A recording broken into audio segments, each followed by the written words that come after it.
You know, there's something about betrayal that changes you forever. I mean, it's like someone takes everything you thought you knew about your life and just throws it in a blender. And that's exactly what happened to me 3 months ago when I discovered my husband of 22 years was having an affair with his young assistant. But honestly, what I did about it? Well, let's just say karma came knocking, and I was more than happy to open the door. I'm talking about the kind of revenge that leaves people talking for years. The kind that makes cheaters think twice before they destroy another family. And trust me, by the time I was done, my husband learned that you don't mess with a woman who spent 2 decades building a life, only to have it torn apart by someone half her age who thought she could waltz in and steal what wasn't hers. Because what I did to him in front of his entire company. It was so perfectly orchestrated, so beautifully brutal, that even his own colleagues were calling it the most epic takedown they'd ever witnessed. And the best part?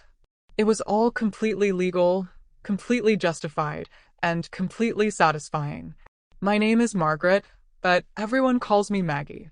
I'm 63 years old, and I've been married to Richard for what I thought were the best 22 years of my life. We met when I was in my early 40s, both of us starting over after difficult first marriages. Richard was this charming executive at a consulting firm, always impeccably dressed, always knew the right thing to say. Me? I was working as a school administrator, raising my teenage daughter from my first marriage, and honestly not looking for love. But Richard, he pursued me like I was the only woman in the world. He'd send flowers to my office, take me to these fancy restaurants I'd never even heard of, and tell me I was beautiful even when I felt anything but. We built what I thought was a solid life together. Richard climbed the corporate ladder while I eventually retired early to take care of his aging mother, who moved in with us during her final years. I gave up my career, my independence, my own retirement plans to be there for his family.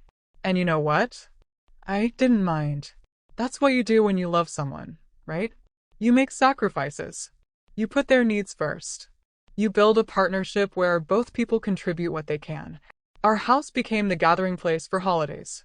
I cooked elaborate meals, decorated for every season, made sure Richard's colleagues always felt welcome at our dinner parties.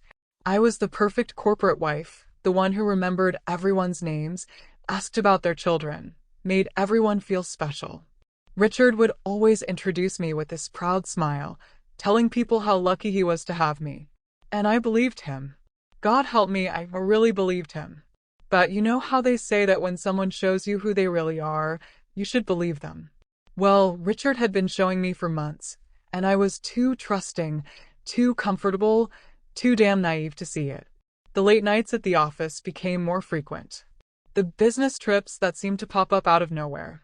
The way he'd take his phone with him everywhere, even to the bathroom. The new cologne, the suddenly renewed interest in working out, the fancy new clothes that appeared in his closet. I mean, looking back now, the signs were everywhere. But when you've been with someone for over 2 decades, when you've built a life together, when you've nursed his mother through her final illness and held his hand through his father's funeral, you don't expect them to throw it all away for some 26-year-old with long legs and no sense of boundaries. The discovery happened on a Tuesday morning in March. Richard had left early for what he called an important client meeting, and I was doing what I always did, taking care of our home, managing our lives, being the supportive wife. I was in his office looking for our insurance papers because I had a doctor's appointment that afternoon, and I needed to confirm our coverage details. That's when I saw his laptop was still open, still logged into his email. Now, I want to be clear about something. I'm not the type of woman who goes through her husband's things. I trusted Richard completely. In 22 years of marriage, I had never once checked his phone, his email, his pockets. I believed in privacy, in respect, in the foundation of trust that marriage is supposed to be built on. But something made me pause that morning. Maybe it was the way he'd been acting. Maybe it was intuition. Maybe it was just divine intervention telling me it was time to wake up and see what was really going on.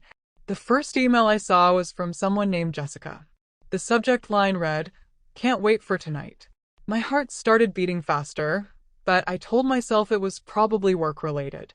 Jessica Torres, I recognized the name. She was Richard's new assistant, hired about 8 months ago. Young, ambitious, always staying late to help Richard with special projects. I'd met her a few times at company events, and she seemed nice enough. Polite, professional, always complimenting me on my dress or my hair. But when I opened that email, my world came crashing down. Richard, last night was incredible. I can't stop thinking about how you made me feel. I know this is complicated because of your situation at home, but what we have is special. I've never felt this way about anyone before. See you tonight at our usual place. I'll be wearing that red dress you bought me. All my love, Jess. I sat there staring at the screen, reading those words over and over again, trying to make sense of what I was seeing. Your situation at home. That's what I was to him now. Not his wife, not his partner, not the woman who had given up her career to support his dreams. I was a situation. My hands were shaking as I scrolled through more emails. Months and months of messages. Photos that made me sick to my stomach. Plans for secret getaways.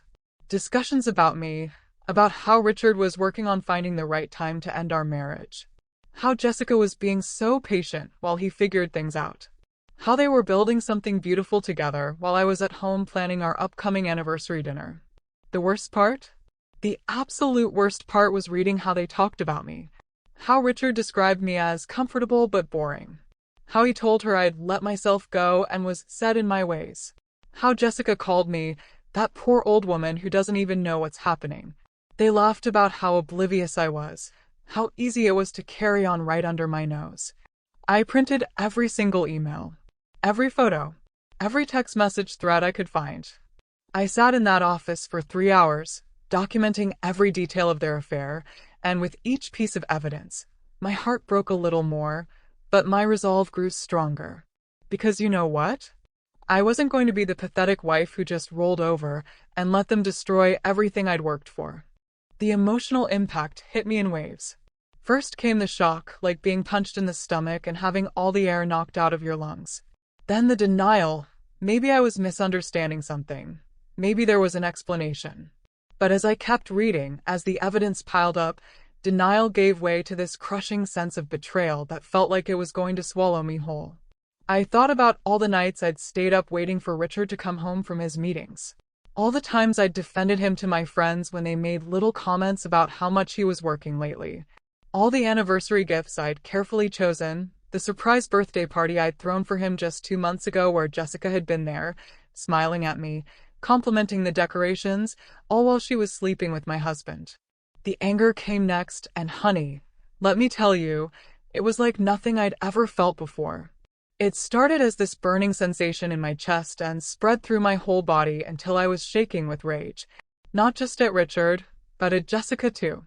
This girl who had eaten at my table, who had accepted my hospitality, who had looked me in the eye and smiled while she was destroying my marriage.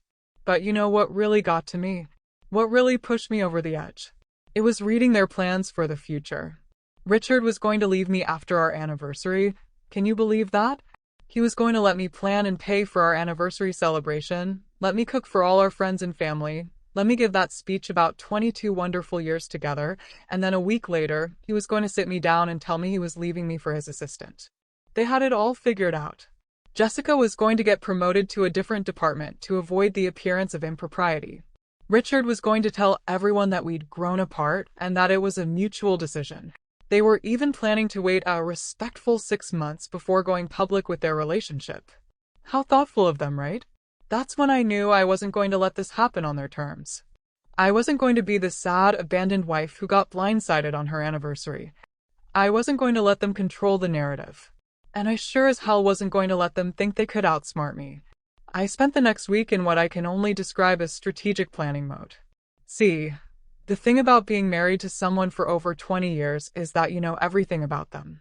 You know their schedules, their habits, their weaknesses, their biggest fears. And Richard's biggest fear? Professional embarrassment. This man cared more about his reputation at work than anything else in the world. His image was everything to him. I also knew Jessica's schedule because, well, she worked for my husband. I knew when they met, where they met, how they communicated. I had access to Richard's calendar, his contacts, his entire professional life. And most importantly, I knew about the big quarterly meeting that was coming up the following Thursday. The one where Richard was supposed to present the results of his department to all the senior executives, including the CEO.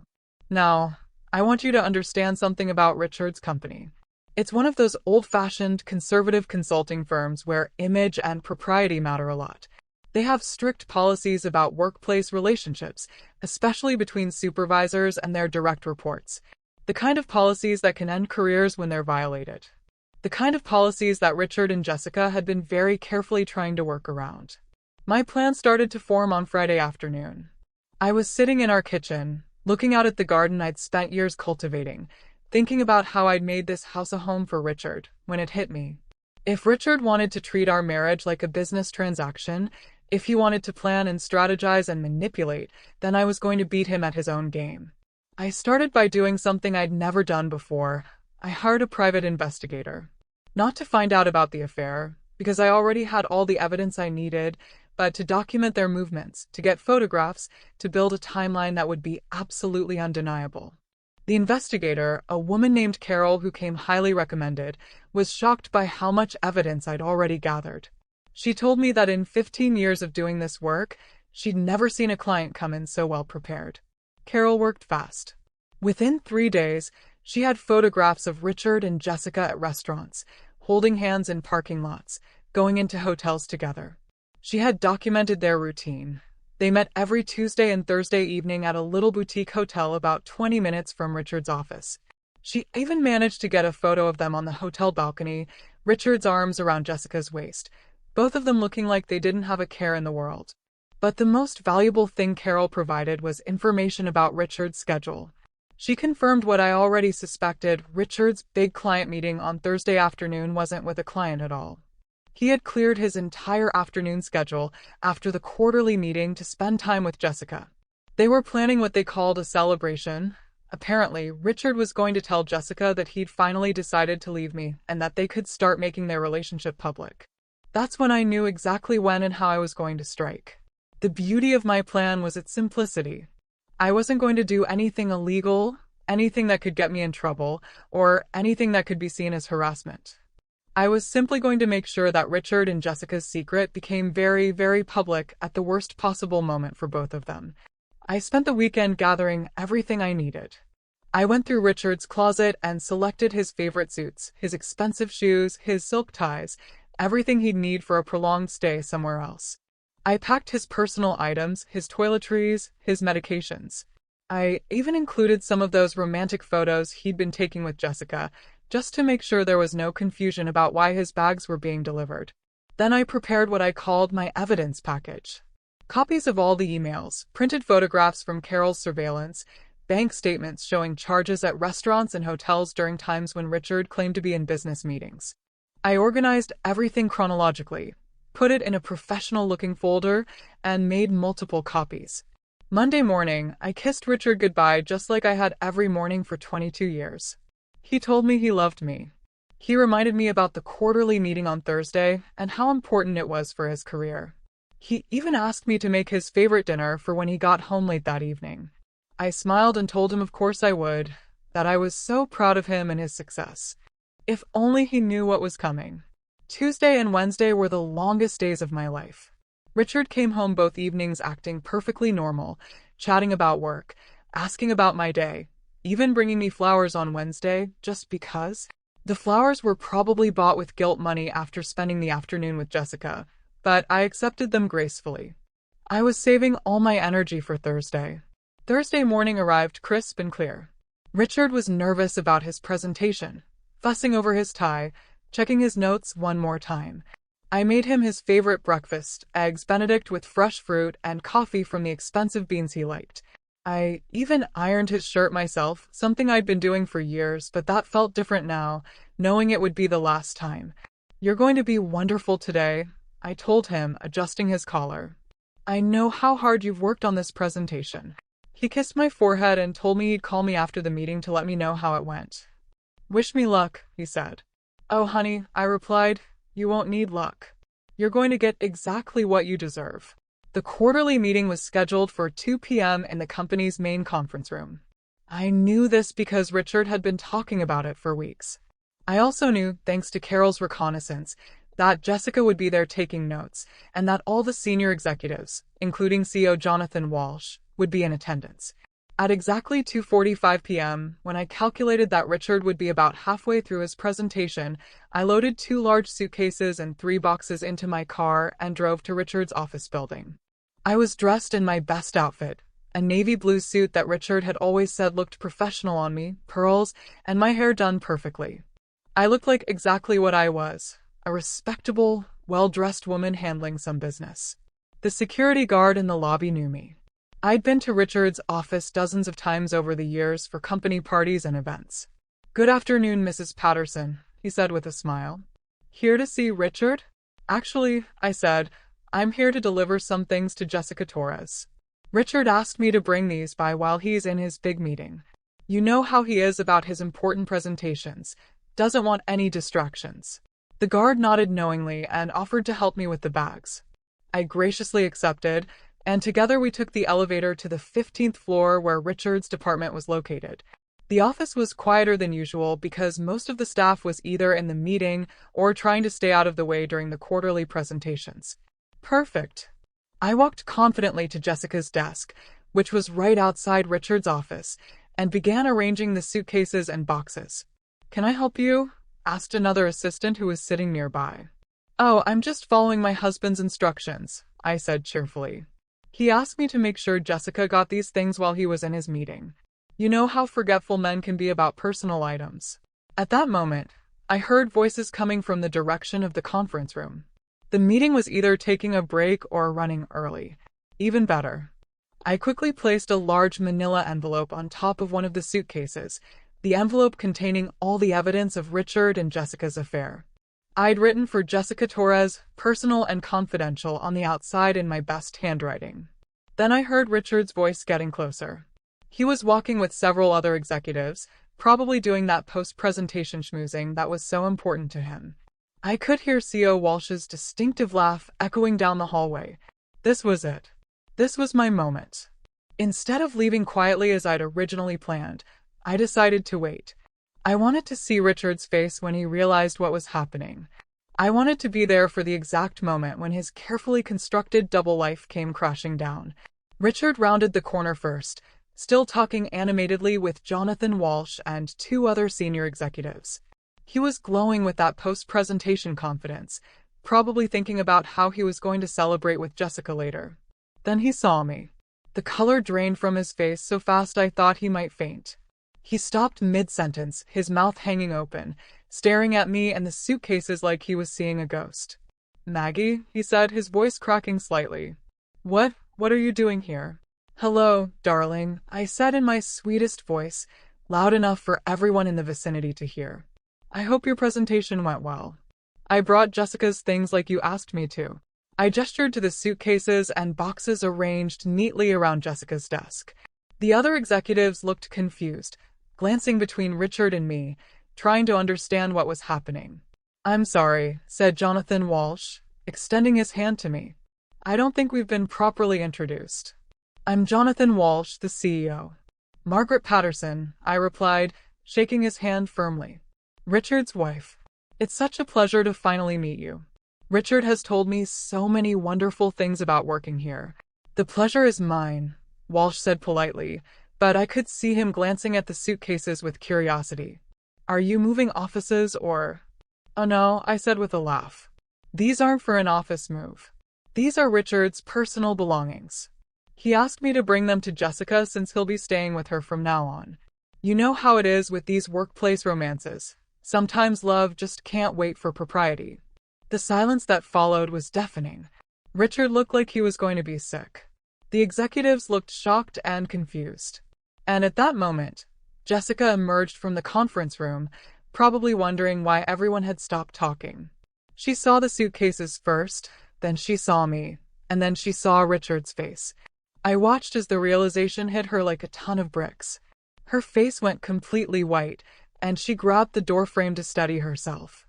I don't understand," Walsh said slowly, looking between Richard and Jessica. "Are you saying that Richard and Miss Torres are having an affair?" I finished helpfully. "For about 8 months now." I found out last week and thought it was time to make things easier for everyone. No more sneaking around, no more lies, no more pretending. Richard clearly wants to be with Jessica instead of his wife of 22 years, so I'm just helping facilitate that transition. I reached for the manila envelope and handed it directly to Jonathan Walsh. This contains documentation of their relationship, including emails, photographs, and financial records. I thought you might want to review your company's policies regarding supervisor-subordinate relationships. Walsh took the envelope with shaking hands, his face growing more serious by the second.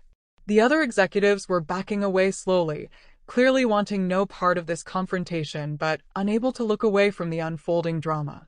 "Richard," Walsh said in a voice that could cut glass, "perhaps we should discuss this in your office." But Richard seemed incapable of speaking. He was staring at the suitcases like they were bombs about to explode. Jessica had started crying, these quiet little sobs that she was trying to muffle with her hand. "Oh, there's no need for a private discussion," I said brightly. "Richard has been very open about his feelings. In fact, he's been quite detailed in his emails about how much happier he is with Jessica than he ever was with me. How I'm boring and set in my ways and just a situation he needs to handle. Isn't that right, darling?" Richard finally found his voice. "Maggie, please, this isn't. We need to talk about this privately." "Privately?" I repeated, my voice getting slightly harder. "Like all those private meetings you've been having with Jessica? Like the private hotel rooms you've been booking? Like the private plans you've been making to leave me right after our anniversary?" By now, a crowd had gathered. Other employees had come out of their offices to see what was happening. Some were openly staring. Others were pretending to work while clearly listening to every word. Jonathan Walsh cleared his throat. "Mrs. Patterson, I appreciate you bringing this to our attention, but perhaps we should—" "Oh, I'm not done yet," I interrupted politely. "There's one more thing." I reached into my purse and pulled out a small gift box wrapped in beautiful paper with a bow. "This is for Jessica," I announced.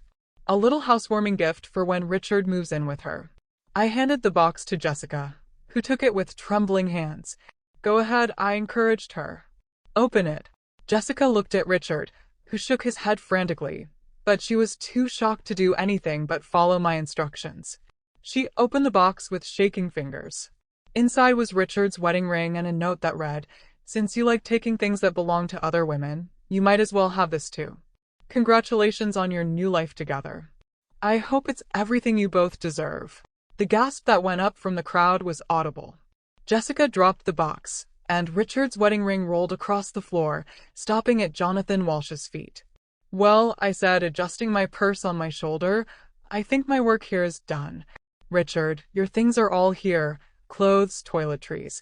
Those lovely photos you two have been taking together. I even packed that expensive cologne you bought to impress Jessica. Jessica, dear, I'm sure you'll take good care of him. And Mr. Walsh, thank you so much for your time. I'm sure you'll handle this situation appropriately according to your company policies." I started to walk toward the elevator, but then I turned back one more time. "Oh, and Richard? Don't bother coming home. I've changed the locks. Your lawyer can contact my lawyer about the divorce proceedings. I'm sure you and Jessica will be very happy together, assuming she still has a job by the end of the day." The elevator doors opened just as I reached them, like the universe was perfectly timing my exit. I stepped inside, turned around, and gave everyone one last smile as the doors closed. The ride down to the lobby felt like the longest and shortest elevator ride of my life. My heart was pounding, my hands were shaking, but I felt something I hadn't felt in months: satisfaction. Pure, unadulterated satisfaction.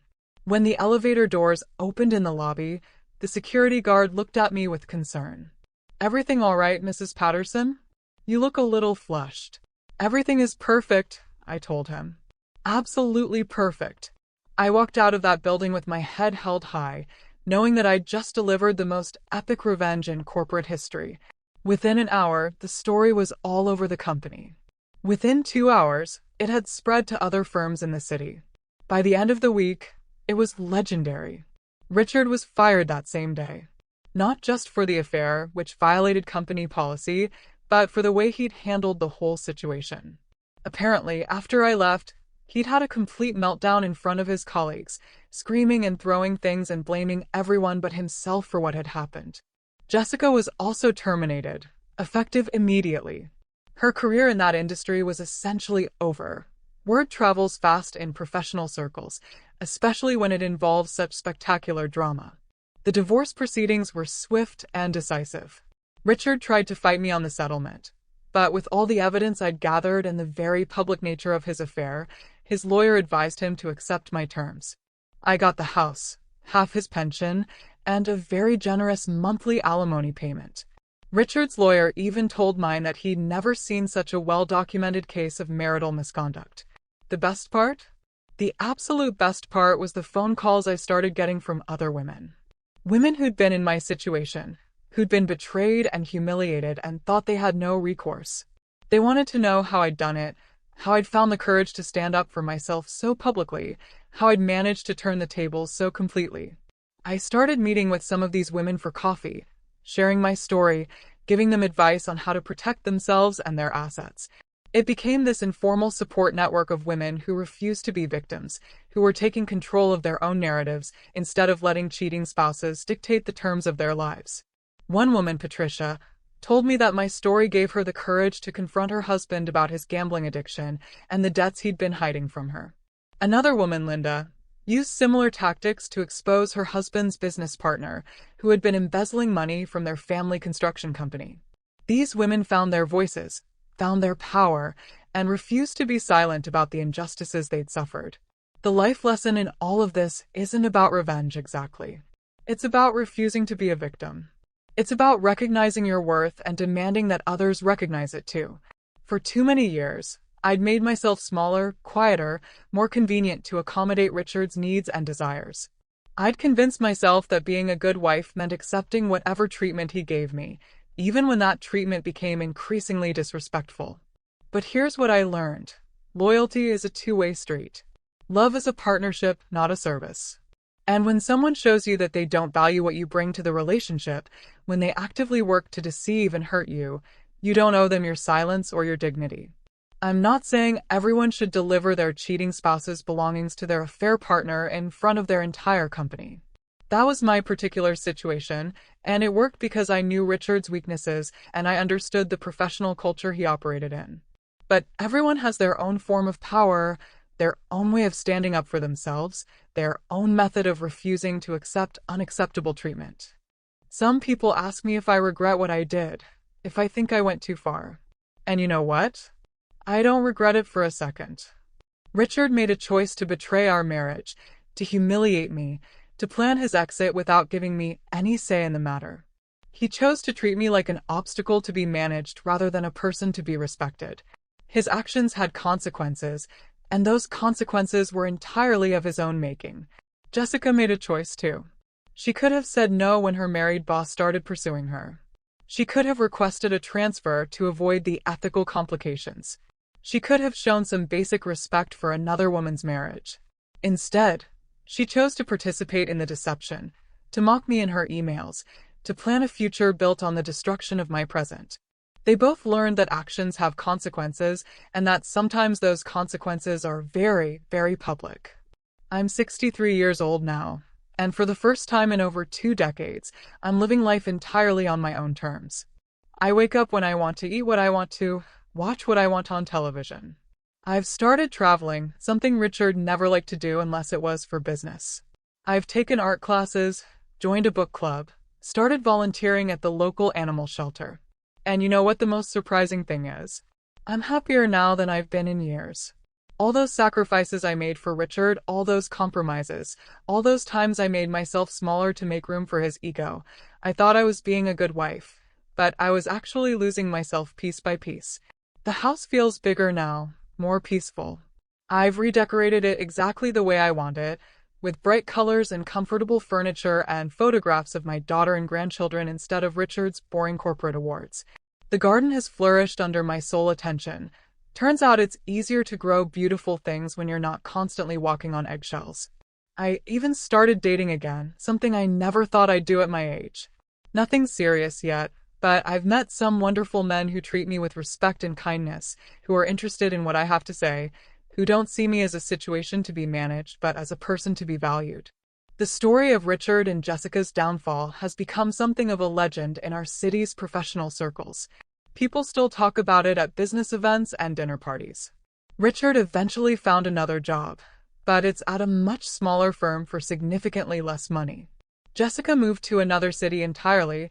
I heard through mutual acquaintances that she couldn't find work anywhere locally after what happened. Some people say I was too harsh, that I destroyed their careers over personal matters. But those people don't understand that what Richard and Jessica did wasn't just personal, it was professional too. They violated workplace policies, used company resources for their affair, and conducted themselves in a way that brought disrepute to their employer. The professional consequences were just as justified as the personal ones. The truth is, I gave them exactly what they wanted, the chance to be together publicly. I just didn't let them control when and how that happened. Instead of getting to manage the narrative and present themselves as star-crossed lovers who found each other despite unfortunate circumstances, they had to face the reality of what they'd actually done, betrayed trust, violated professional ethics, and hurt innocent people in the process. If I could talk to women who are going through what I went through, here's what I tell them. You are not powerless. You are not required to suffer in silence. You are not obligated to protect the reputation of someone who has shown no regard for your dignity. Document everything. Trust your instincts. Don't let anyone convince you that you're being paranoid or overreacting. If something feels wrong, investigate. If someone is lying to you, gather proof. If someone is betraying you, protect yourself first and worry about their feelings later. Most importantly, remember that you deserve better than scraps from someone else's table. You deserve honesty, loyalty, and respect. You deserve to be someone's first choice, not their backup plan. And if someone in your life is treating you as anything less than that, it's time to show them exactly what they're going to lose. The morning after I delivered Richard's belongings to his office, I woke up and made coffee just for myself for the first time in 22 years. I sat in my garden with my cup of coffee and watched the sunrise, and I realized something. I wasn't just getting revenge on Richard and Jessica. I was getting my life back. That's the real victory here. Not the public humiliation of two people who betrayed me, though that was certainly satisfying. The real victory is that I refused to let their actions define my story. I took control of my narrative, stood up for myself, and created a better life than the one I was living before I discovered the truth. Richard thought he was being so clever, planning his exit strategy, managing his situation at home, while building his new life with Jessica. But he underestimated the woman he'd been married to for over 2 decades. He forgot that I wasn't just some helpless victim waiting around to be discarded. I was a woman with intelligence, resources, connections, and most importantly, the self-respect to demand better treatment. The last I heard, Richard and Jessica broke up about 6 months after they both lost their jobs. Turns out their great love affair wasn't quite as strong when it wasn't forbidden and exciting anymore. When they had to face the real consequences of their choices, when they had to deal with financial stress and professional setbacks and social disapproval, their relationship crumbled pretty quickly. I can't say I was surprised. Relationships built on deception and betrayal rarely have strong foundations. They were attracted to the excitement of the affair, the thrill of getting away with something, the drama of forbidden love. But that's not enough to sustain a real partnership through real challenges. Meanwhile, I'm thriving. I'm healthier, happier, and more confident than I've been in decades. I have a social circle that values me for who I am, not what I can do for them. I have hobbies and interests that I pursue for my own enjoyment. I have financial security and a beautiful home that reflects my tastes and preferences. Most importantly, I have my self-respect back. For too long, I'd been accepting less than I deserved because I was afraid of being alone, afraid of starting over, afraid of conflict. But you know what's worse than being alone? Being with someone who doesn't value you. What's worse than starting over? Staying stuck in a situation that's slowly destroying your sense of self-worth. The revenge I got on Richard and Jessica was sweet, but the life I've built for myself since then, that's even sweeter. Every morning when I wake up in my peaceful house, every evening when I choose how to spend my time, every moment when I don't have to worry about someone lying to me or betraying me or taking me for granted, that's my real victory. So if you're listening to this story and you're in a similar situation, If someone in your life is treating you like you don't matter, like your feelings don't count, like you're just an obstacle to their happiness, remember my story. Remember that you have more power than you think you do. Remember that you deserve better. And remember that sometimes the best revenge is simply refusing to accept unacceptable treatment and building a better life for yourself. Because at the end of the day, that's what this is all about. Not revenge, not getting even, not making other people pay for their mistakes. It's about valuing yourself enough to demand better, having the courage to stand up for what you deserve, and taking control of your own story instead of letting others write it for you. And trust me, when you find the strength to do that, when you stop accepting crumbs and start demanding the full meal, when you stop making yourself small to accommodate others and start taking up the space you deserve, that's when your real life begins. That's when you discover that you're stronger, braver, and more capable than you ever imagined. The woman I was before I discovered Richard's affair, she was kind, generous, and loving, but she was also small, quiet, and afraid. The woman I am now? She's still kind, generous, and loving, but she's also strong, confident, and unafraid to take up space in the world. She knows her worth, demands respect, and refuses to settle for anything less than she deserves. That transformation didn't happen because I got revenge on Richard and Jessica, though that certainly helped. It happened because I finally understood that I deserved better than what I was getting, and I was willing to do whatever it took to get it, including walking into that office building and facing down my cheating husband in front of his entire professional network. You know what I've learned about betrayal in these past months? It's not really about the other person at all. It's about you. It's about how you respond, how you choose to see yourself, how you decide to move forward. Richard and Jessica made their choices, and those choices said everything about who they were as people. But my response to their choices? That said everything about who I was choosing to become. I could have stayed quiet. I could have confronted Richard privately, accepted his excuses, maybe even agreed to marriage counseling while he continued to see Jessica on the side. I could have played the role of the long-suffering wife, hoping that eventually he'd come to his senses and choose me over her. A lot of women do that. They accept the crumbs, they make themselves smaller, they convince themselves that keeping the peace is more important than keeping their dignity. But that morning when I read those emails, when I saw how they talked about me, how they laughed at my ignorance, how they planned to blindside me on our anniversary, something in me just snapped. Not in an angry, destructive way, but in a clarifying way. Like waking up from a long sleep and suddenly seeing everything clearly for the first time. I realized that I had been living my life according to other people's rules, other people's expectations, other people's comfort levels. I had made myself convenient, agreeable, easy to ignore. And in return, I had been taken for granted, dismissed, and ultimately betrayed by the one person who was supposed to value me most. The morning after the office confrontation, I remember sitting in my kitchen with a cup of coffee, looking around at the home I'd created, thinking about the life I'd built, and feeling something I hadn't felt in years, pride. Not pride in causing drama or humiliating people, but pride in finally standing up for myself. Pride in refusing to be a victim. Pride in taking control of my own story. My daughter called that afternoon. Word had gotten back to her about what happened. News travels fast in our community, and she has friends who work at various companies around town. I was prepared for her to be upset with me, to tell me I'd gone too far, to lecture me about taking the high road. Instead, she said, "Mom, I am so proud of you." That's when I started crying. Really crying. For the first time since I'd discovered the affair. Not tears of sadness or anger, but tears of relief. Relief that I wasn't the only one who thought I deserved better. Relief that my own daughter could see what I'd finally learned, that there's nothing noble about accepting disrespectful treatment, and there's nothing wrong with standing up for yourself when someone tries to walk all over you. You've been making yourself smaller for years, my daughter continued. Ever since you married Richard, you've been tiptoeing around his ego, managing his moods, making everything comfortable for him while he barely acknowledged what you brought to the relationship. I've been waiting for you to realize that you deserved better. That conversation changed something fundamental in how I saw myself.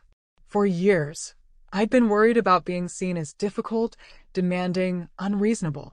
I'd convinced myself that being a good woman meant being quiet, accommodating, always putting others first. But my daughter helped me understand that there's a difference between being kind and being a doormat. There's a difference between being supportive and being taken advantage of. The weeks following the office incident were interesting, to say the least. I got phone calls from people I hadn't heard from in years. Some supportive, some clearly just fishing for gossip. I got flowers from friends who said they'd been wanting to tell me their suspicions about Richard for months, but hadn't known how. I got invitations to lunch from women who wanted to share their own stories of infidelity and betrayal. But the most interesting reactions came from Richard's side of the family.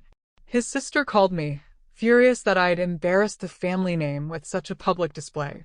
His brother sent me an email suggesting that I should have handled things privately and that my actions were unbecoming of a woman my age. A few of his cousins made snide comments on social media about desperate women and public spectacles. You know what? I didn't care. Not even a little bit. These were the same people who had been perfectly fine with Richard's behavior as long as it stayed hidden. They were upset about the exposure, not the betrayal. They cared more about appearances than about what was right. And that told me everything I needed to know about their values and their character. The friends who mattered, the people who actually cared about me as a person rather than as an accessory to Richard's life, were nothing but supportive. They told me they'd been hoping I'd figure out what was going on. They shared their own stories of times when they'd had to stand up for themselves in difficult situations. They celebrated my courage and my refusal to be a victim. That's when I realized how much my marriage to Richard had isolated me from my own support system. Not intentionally, perhaps, but gradually. Over the years, I'd lost touch with friends who didn't fit into Richard's corporate social circle. I'd stopped pursuing interests that Richard didn't share. I'd slowly become an extension of his life rather than a person with my own independent identity. The divorce proceedings moved quickly, partly because Richard just wanted the whole thing to be over, and partly because his lawyer advised him that fighting me would only create more public attention. He agreed to my settlement terms without much argument, probably hoping that generosity would somehow restore his reputation. It didn't, but I appreciated not having to drag things out in court. The most satisfying part of the whole process was watching Richard try to explain himself to mutual friends and acquaintances. He couldn't really deny what had happened. Too many people had witnessed the office confrontation, and there was too much documented evidence of the affair. So he tried to control the narrative by painting himself as a victim of a vindictive ex-wife who had overreacted to what he called a mistake in judgment. But you know what? People aren't stupid. They could do the math. They knew that affairs don't just happen overnight, that the level of planning and deception I'd uncovered represented months of deliberate choices. They could see the difference between a moment of weakness and a sustained campaign of lies and betrayal. More importantly, they could see how I was handling myself throughout the whole process.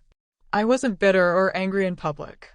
I wasn't bad-mouthing Richard to anyone who would listen. I was just living my life, moving forward, focusing on my own healing and growth.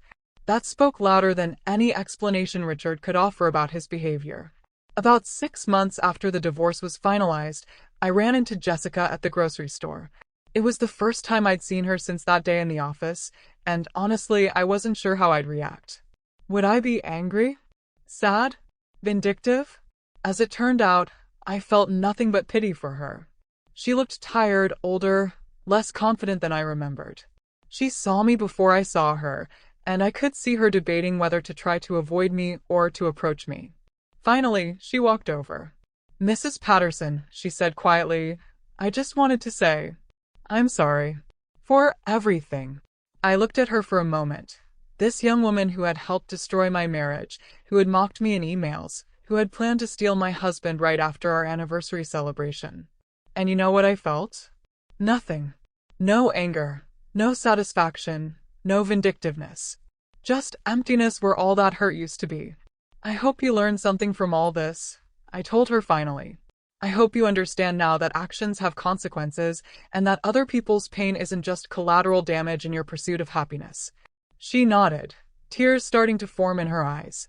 "I lost everything," she said. "My job, my reputation, my relationship with Richard. Everything." "You made choices," I replied simply. "Those choices had predictable consequences. The fact that you didn't think through those consequences doesn't make them unfair." I started to walk away, but then I turned back one more time. Jessica, I said, you're young. You have time to rebuild, to become someone better than the person who thought it was acceptable to help a married man betray his wife. Use this experience to grow. Don't waste it on self-pity. And with that, I walked away. Not because I was being cruel, but because there was nothing more to say. She had made her choices, I had made mine, and we both had to live with the consequences. That encounter made me realize how completely I had healed from the whole experience. I wasn't carrying anger or resentment anymore. I wasn't defined by what Richard and Jessica had done to me. I was defined by how I had responded, how I had rebuilt, how I had chosen to move forward. The house renovations I'd been doing were finally complete by then. I'd redecorated the master bedroom in soft blues and whites, instead of the dark colors Richard had preferred. I'd converted his home office into an art studio where I could paint and read and just think. I'd had the kitchen updated with a breakfast nook where I could sit in the morning sun with my coffee and plan my day. Every change I made felt like reclaiming a piece of myself that I'd lost somewhere along the way. The woman who had married Richard 22 years earlier had dreams and interests and opinions that she'd gradually set aside to make room for his preferences. Now I was rediscovering those parts of myself and finding new interests I'd never had time to explore when I was busy being the perfect corporate wife. I started taking piano lessons, something I'd always wanted to do but Richard had said was impractical for someone my age. I joined a hiking group and discovered I loved being outdoors, challenging myself physically, seeing new places. I began volunteering at a literacy center, helping adults learn to read, finding purpose in work that had nothing to do with supporting someone else's career. The most unexpected development was meeting someone new. His name is David, and he's a retired teacher who volunteers at the same literacy center. He's kind, funny, intellectually curious, and most importantly, he sees me as a complete person, not as an accessory to his life or a service provider for his needs. David knows my whole story. I was upfront about the divorce, about what had happened with Richard, about the very public way I'd handled the situation. His response? Good for you. It sounds like you handled a difficult situation with intelligence and dignity. He didn't see my actions as vindictive or inappropriate. He saw them as the natural consequences of betrayal and disrespect. He understood that sometimes standing up for yourself requires making other people uncomfortable. He respected the fact that I had valued myself enough to demand better treatment. We've been dating for about 4 months now, taking things slowly, getting to know each other as individuals rather than rushing into anything serious. It's different from my relationship with Richard in every possible way. David asks for my opinion and actually listens to my answers. He's interested in my thoughts, my experiences, my dreams for the future. He treats me like a partner, not like a convenience. The contrast is stark and enlightening. I can see now how much of myself I had given up in my marriage to Richard, how many compromises I had made, how many times I had set aside my own preferences to accommodate his.